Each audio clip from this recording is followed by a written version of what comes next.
So this is John Costa from the Documentary Media Centre, and we're into day 3 of our 16 Days of Activism programme as part of our International Parallel Lives Network. And I've been joined by Tina Barton, who's the Director of Education and Community Engagement at the Doc Media Centre. So morning, Tina, you okay? Morning.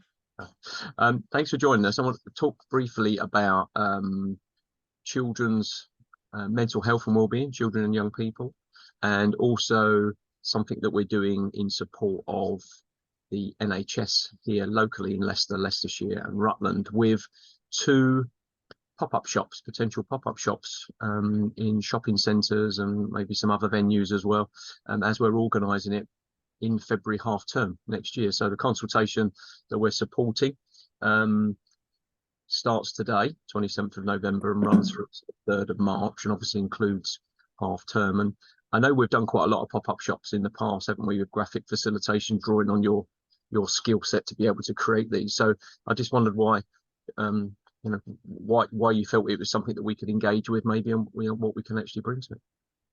Well, I thought, firstly, Documentary Media Centre were ideally positioned to be one of the organisations that delivered one of the consultation offers, and we're lucky enough to be joining a wide variety of voluntary sector organisations who are going to be carrying out a wealth of different consultation as part of this. But from our point of view, I felt that, one, because we have a lot of experience of doing the pop-up shops, but our experience of being able to talk to different communities and develop dialogue and capture stories and create engaging projects, I felt that, we could do a really good job of creating an opportunity for 11 to 25-year-olds to come into an environment and contribute to this consultation in a creative way.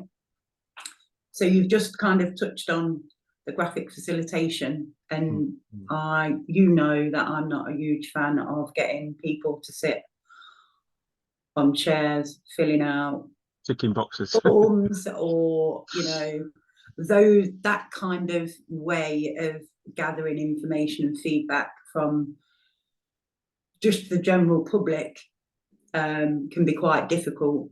And I'm very up for really creative ways of using technology and digital kind of gadgets and apps and things to kind of get people to think differently about that. But one of the ways that I think is great when it comes to creative consultation with children and young people is the use of large graphic visuals that kind of stimulate conversation and capture people's own experiences in a way that is totally different to them having to sit and fill out what we know as really boring questionnaires and sometimes very confusing. So hopefully we're going to create a really nice environment in our pop-up shops to gather lots and lots of intel, if you like, feedback from young people just about their own experiences, things that professionals could maybe get better, any gaps in provision that they've experienced or would like to share with us, and just things like that, basically, in a creative way. Now that sounds good, and obviously something that we're able to do and facilitate. And I guess we kind of take for granted as well that we've done that quite a number of times now, haven't we, over the last sort of 14, 15 years, I think. One of the things that I know has always come up in our conversations, isn't it, and with people, from Citizens' Eye days, the What Box consultations, the Somewhere To contracts, the Wave Young People's newspaper, is just how badly people do consultation, particularly around young people, which is a tick box exercise, like you say. It's very cold, and it came up, didn't it, when we were talking with Jacob and the people that were involved in the consultation around, well, what's going to happen with the information? It's nice to be able to say to young people, we want to know what you think, and some young people are not confident enough to turn around and go, yeah, but what are you going to do with it? because they feel as if they just need to give you the information, and maybe sometimes things don't change or things don't improve, or they certainly can't see where this information is being seen or done, or there's a slight nervousness that what's going to happen with anything personal they give you. So I mean, environment when it comes to pop-up shops in order to do creative engagement like this is really important, isn't it? I think it's absolutely crucial whenever you are wanting to create the opportunity for people to feedback their own experiences of whatever it may be. Yeah, getting the environment right and the approach you take is absolutely key. 100%. You know, I've known through my career, I've witnessed and known many people deliver many different forms of consultation, many, you know, some very good examples and some very poor examples. And, you know, when you're working with people, it's key to get all those elements right. When you're working with children, young people, those elements are even more crucial. And I think, if we're honest, the first, you know, real experience in a school setting for young people around having a say and getting their voice heard, you know, we kind of home in on things like the school council, you know, choosing things in the classroom as a group would be your first opportunity to kind of feedback in a kind of group way if we're looking at a mainstream example. And 9 times out of 10, I've witnessed school council setups, you know, being very tokenistic. And when it comes to consultation, the word tokenistic cannot be in the same sentence. If you are truly going to go and ask people their thoughts and opinions and for them to share their own personal experiences, it has to include that whole circle. So going back to what I think you were trying to allude to is the essential need to do a consultation right, but make sure that you complete the full circle, because gathering the information is just the tip of the iceberg.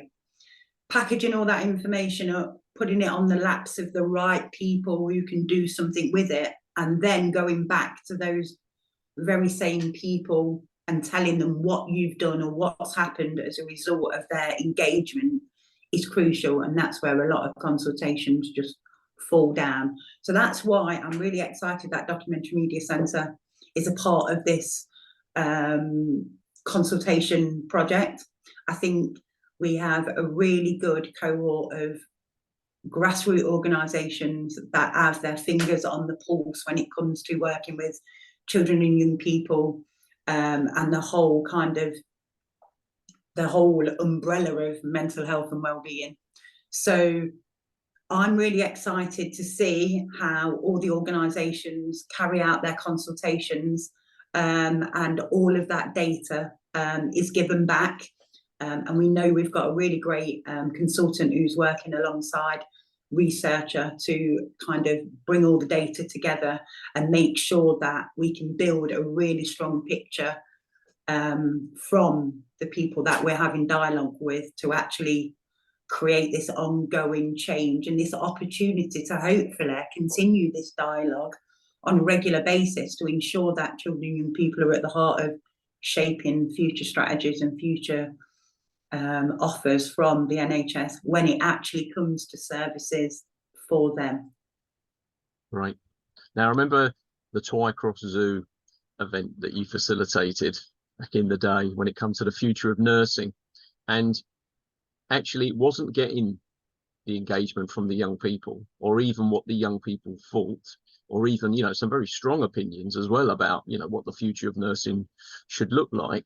It was the fact that at the beginning it was about convincing the adults that actually young people would be even interested in coming to a consultation event of this nature, to actually engage. And I know as an advocate, a great advocate for young people, children and young people over the years, particularly younger young people as well, from when you were in the Children's Council for Leicester City Council, you've always been that you've got to engage children and young people in a way that that not jazz it up or make it just fun, but actually just the whole approach to them, which is, well, we want to know what you think, because most of the time young people are just on the receiving end of information, and they're incredibly alert and aware of what's going on around them and in the world because of social media. So in fact, that's probably even changed from the very first days we've ever done consultation.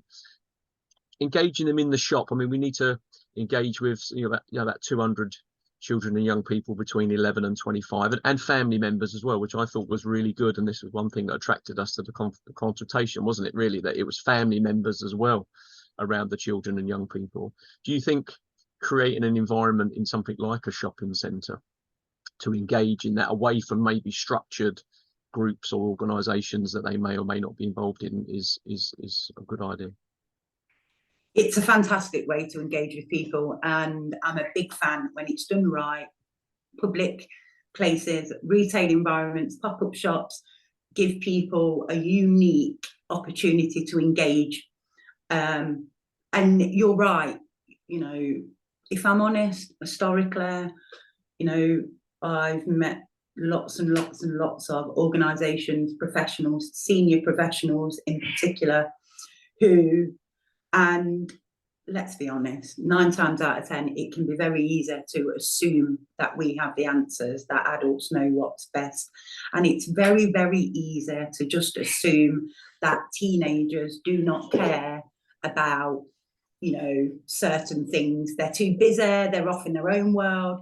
It's very easy for adults to stockpile lots and lots and lots of excuses for why they truly believe young people are just not bothered about what services look like.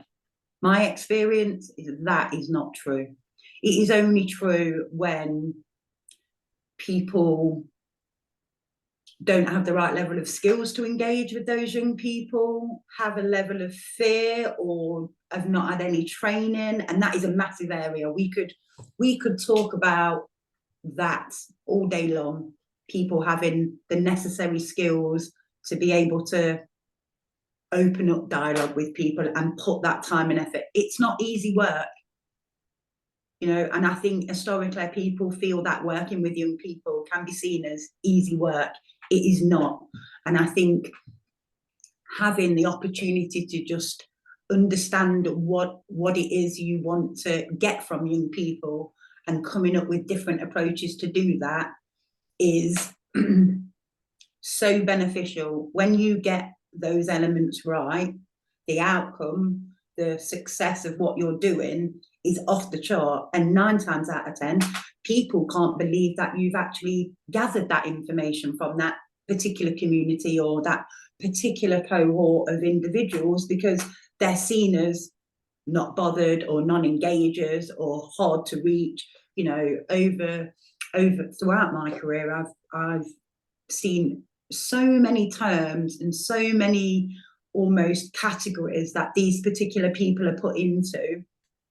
I think it's quite dangerous. But from my point of view, I think the use of public space, the use of non-threatening environments, a lot of young people a lot of individuals that we would really like to hear their voices from, have fear of, buildings of authority and, kind of paperwork, and don't have, those almost confidence levels to complete a survey on their own or to ask a question. But if you create the right environment and you've got the right approach and you have experience in having dialogue with individuals in this type of way, then actually your results, your outcomes are totally different to what they would be if you were coming at that from a different point of view. Okay. So final thing I want to talk to you about is volunteers, because I know that's a big thing that we've been involved in and supporting, our DocFolio mentorship scheme, because some people like it to have a specific function. And then a lot of the time you and I we will do one-to-ones with people over coffee and just give them some help and advice. It might be something as simple as CV design or whatever, and other times it's actually I'd say most of the time it's about portfolio development, isn't it? And one of the greatest things I think we've done actually over the last sort of 15, 16 years is to be involved in the Global Health Masters at De Montfort University. Amazing cohort. We've probably seen about 200 students so far, and there's a new cohort coming on board now. And we give them live briefs from various members of the Parallel Lives Network locally in Leicester, but also globally. And it's great to see such a wide range of people's interests as global health professionals. And of course, they're forever trying to discover routes into not only work, but actually sort of, ways of working. Bring in the knowledge that comes with them from Nigeria or India, but also to try and see, how they can add value and where they can slot into that system. And so something like consultation is really interesting, isn't it? Because it's not about them coming and working on something. It's about come and be part of shaping something that goes on around talking to people about what they think about a particular service. And what I like is that, to have a group of volunteers there that hopefully watch this and go, well, actually, how can I get involved in helping to volunteer in a pop-up shop? It's as much about what they think about consultation. Maybe they've seen it done well, maybe they've never seen it before. I mean, sometimes people don't even ask people what they think about the service. You either engage with the service or you don't. So the role of volunteers, I mean, do you think looking for people to be involved in the pop-up shop and then creating things around the creative visuals that you're going to make yourself is going to be one of those things that gives that environment a bit more of a feel? I think historically one of the great things that we've always been good with is the ability to be able to connect people into relevant, meaningful opportunities that are going to benefit them, emotionally, physically, professionally. And we've got a real great track record with that. And I think, working with the Global Health Masters has been a bit of an eye-opener, really, in terms of the skills and the background and the experiences that they actually are coming to our city with. It's great that we have that connection with DMU and the Global Health Masters students, and the course in particular, to be able to ingrain and kind of embed these great opportunities for the students. But opportunities like for students to be able to raise their own awareness and understanding of different approaches and how things are done, and to be able to compare and contrast the benefits and differences to back home is a great experience for them on multiple levels. But just the general opportunity to be able to, like you say, attach these individuals to relevant organisations and entities that are actually going to benefit them in the future, I think is so worthwhile. And I mean, the feedback I get from the students that we've worked with is absolutely brilliant. And a lot of the opportunities that they're looking for, health-related opportunities, I'm not saying that they're lacking, but because of their own knowledge bases, they're not kind of aware of the amount of things that are going on. So being able to kind of engage with volunteers through the Parallel Lives Network and actually get them involved in opportunities where they're part of a big, important project that is, gathering intel from across Leicester, Leicestershire and Rutland about the voices of 11 to 25-year-olds and what those services behind that support actually look like, and people's feedback about that on a daily basis is a great opportunity for them to get their teeth into, because it gives them something relevant to talk about when they're at interview or when they're thinking about developing their PhD idea or whatever it is. It just gives them more relevance. And alongside all that, meeting new people, developing their confidence, their language skills is just beneficial in so many levels. It's a really good thing. So I hope that many of our students that we've met, and from current cohorts and previous, take up the opportunity to come and join us in the shops, but also to continue to get involved in other health related projects that we do in the future.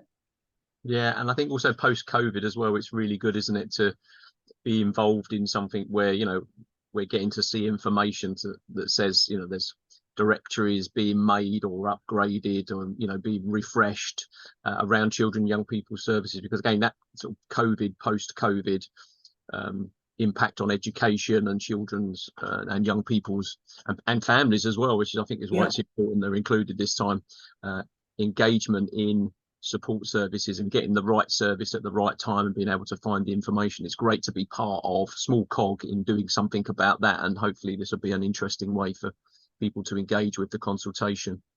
Yeah. Okay, great. Thanks very much for talking to me. Thank you.